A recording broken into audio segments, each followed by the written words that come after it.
On June 5th, 2019, Nintendo finally gave us a direct for Pokémon Sword and Shield, and it was a direct that I think we all needed and were highly waiting for. One of the first things I noticed is a lot of the graphics and lighting actually look touched up.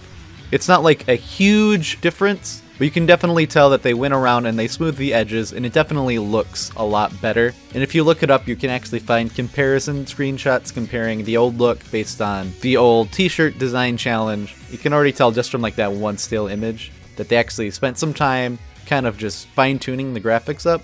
We finally also got to see more Pokemon designs outside of the starter 3 Pokemon, and I actually think they look really cool. I was kind of worried when I first seen the 3 where they were cute, but they all kind of share the same design pattern of huge round face and then add features to that. But with the 5 other Pokemon designs that they showed us, it actually looks like they're doing some cool things and they're really trying hard to make them look cool, even though some of the ideas are kind of already used.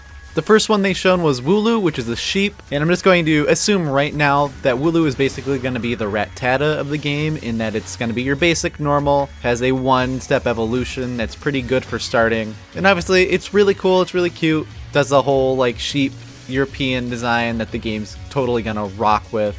We actually get to see the next Pokemon's evolution, which is Gossiflower in its evolutionary form Eldegoss, and that's just your basic flower Pokemon. It's a cool design, but it's probably the one I'm least excited for since you already have Pokemon like that. Like Gossiflower herself reminds me of Blossom, while Eldegoss basically reminds me of Jumpluff.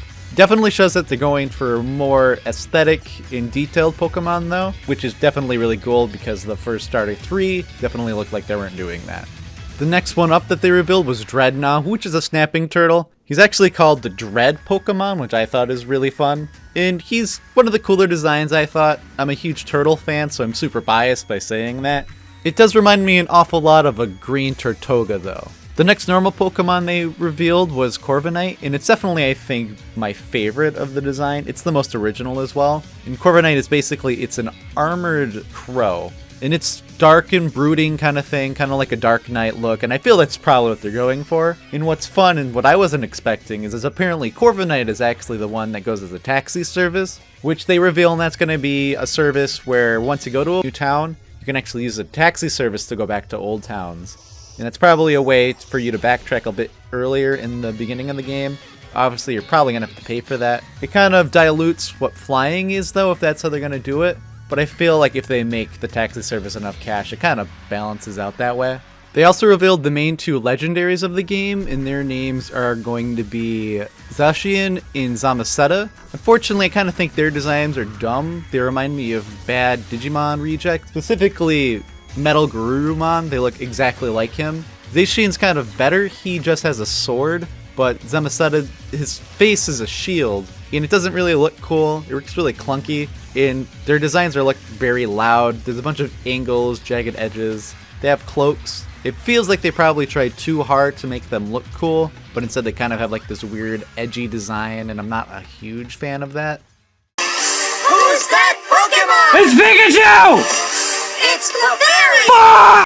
One of the coolest things that they announced about Pokemon Sword and Shield is it's actually kind of be open world between all the cities. They called it the wild area, and the biggest concern is that in the old trailer it looked like you couldn't see Pokemon in the wild, and it actually is true in this one. Like they revealed in this trailer, you actually see Pokemon in the wild and they're just doing stuff. And the coolest thing about it is Pokemon are based on, like the old ones, time of day, the weather, but it's actually cool because it's open world, so you just hang out and you'll just see them pop up, it seems. Unfortunately, this is where it looks the worst. Some of the Pokemon designs don't exactly match the environment they're in. I'm assuming that's just because this game is still in development and still has a bit of time before it's released. And I feel like that's something that's gonna get smoothed out by the time it's done, but it definitely does look a little jarring in some of the images we see in the trailer.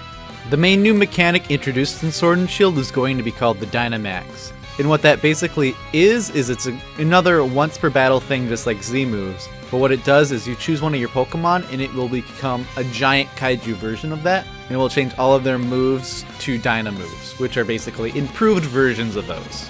It only lasts 3 turns though, so it's totally designed for you to try and use the most of it while you can.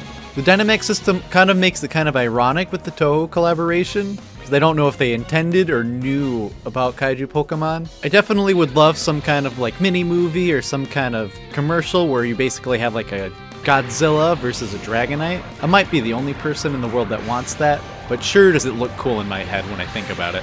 A lot of the fan theories about the stadiums being basically soccer or football fields is true, and all of like the trainers and gym leaders, they all have the same like soccer gear look to them.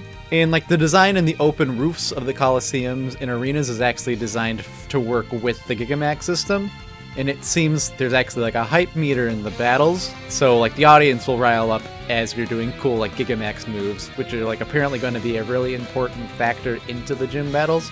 Kind of like how Z moves were in the trials in Sun and Moon. The Dynamax system also seems to be how a lot of the multiplayer will tie into it. It was confirmed that it was going to be it, in more so than just a normal trading in trainer battles, but for how much more online there's going to be, that really hasn't been explained too much yet. What little we do know is the Dynamax system will actually appear outside in the wild area, and it'll be signaled by a red beacon coming from certain areas. And they're actually designed for 4 trainers against 1 Dynamax Pokemon. And according to the developers, some Pokemon are going to be exclusive to just those, which I'm assuming is how they're going to tie in certain old Pokemon as their exclusives. In Dynamax Pokemon you gain that way, you're going to have like special moves, and it'll be balanced where only 1 trainer can use their Dynamax Pokemon against this giant Dynamax Pokemon. And it seems like you battle it together, and if you win, all of you get the chance to catch it, which is really cool. And I know it's similar to the raids they do in Pokemon Go. In fact, I believe they called it the Dynamax raid system in the commercial.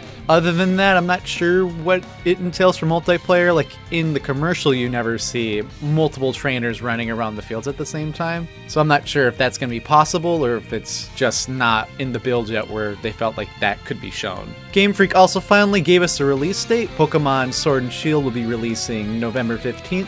I kind of expected it to be that way. If I remember correctly, Pokemon Let's Go, Pikachu and Eevee came out around the same time. So I can see them trying to be a little bit consistent with their releases about the time of year. Plus it also means that Pokemon will likely be one of Nintendo's big Christmas sellers, end of the year finisher games. Because Pokemon always does well and it's always a hot Christmas item, so them putting it in time for people to buy it for Christmas makes a lot of sense. I'm really excited for Sword and Shield. Like, it looks like a really good game, and I'm finally glad that it's coming to Switch, like a full real copy. Again, I had lots of fun with Let's Go, but it wasn't the full Pokemon experience that I wanted, and I'm glad that I don't have to wait that much longer till I can get that full experience I want. I'm still totally expecting 2 new evolutions though, more specifically a dragon and a steel version. If we'll get that, who knows? But it's something I really feel like we'll expect. Let me know in the comments below what you feel about Pokemon Sword and Shield from what we know so far. Are you excited about the game? Are you going to pick it up? Do you think we're going to get 2 new Eevee evolutions? Please let me know. As always, if you like my videos, please like, comment, and subscribe. I always appreciate feedback, either if it's good or bad. And I hope you all have a wonderful day.